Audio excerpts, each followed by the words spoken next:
डिसेंबरपर्यंत आपण आमच्याकडून जो वेळ घेतलेला आहे ते वरचा जो अहवाल येणार आहे किंवा टिकणार आहे ती मागणी आम्ही आत्ता केलेली नाही. कारण त्याच्यात खूप शंका आहेत. ते टिकल का नाही टिकल, क्युरिटी पिटिशन ओपन कोर्टात घेणार की नाही घेणार, घेतली तर ते दिलेलं आरक्षण एन टी विजेंटेसारखं टिकल का, हे अनेक आवासून प्रश्न मराठ्यांसमोर उभा राहिलेले. ते नाकारणार आहेत असं आम्हाला म्हणायचं नाही, परंतु आम्हाला एवढंच म्हणायचं की ते टिकणार आहे का एन टी विजेंटेसारखं, आणि ते टिकणारं नाही आहे. कारण ते 50%च्या वर जात आहे, पुन्हा मराठ्यांचा घात होणार आहे. त्यापेक्षा 24 डिसेंबरच्या आत तुम्ही महाराष्ट्रातल्या सगळ्या मराठ्यांना आरक्षण द्यावं.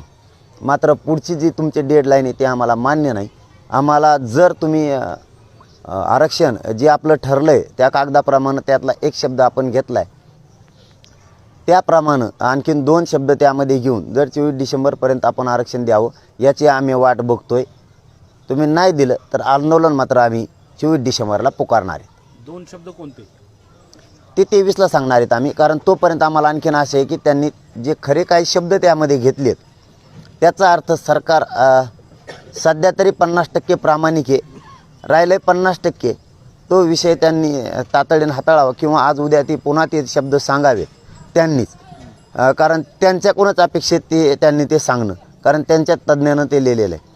मात्र आज एक खरेपणा त्यांच्यात पुन्हा सरकारमध्ये दिसून आला की त्यांनी 67च्या अगोदरच्या नोंदी सापडल्यात, त्या आधारावर ज्याची नोंद सापडली त्याच्या रक्ताच्या सगळ्या नातेवाईकाला त्याचा लाभ आरक्षणाचा दिला जाईल हे मात्र ते बोललेत. त्यामुळं 24पर्यंत राहिलेलंसुद्धा त्यांनी पूर्ण करावं. आणि सरकार 100% आता वाटतं आहे की मराठ्यांना ओबीसीतून आरक्षण देऊन पूर्ण लाभ, ज्या 54 लाख नोंदी मिळाल्या त्या आधारावरती पूर्ण लाभ देतील.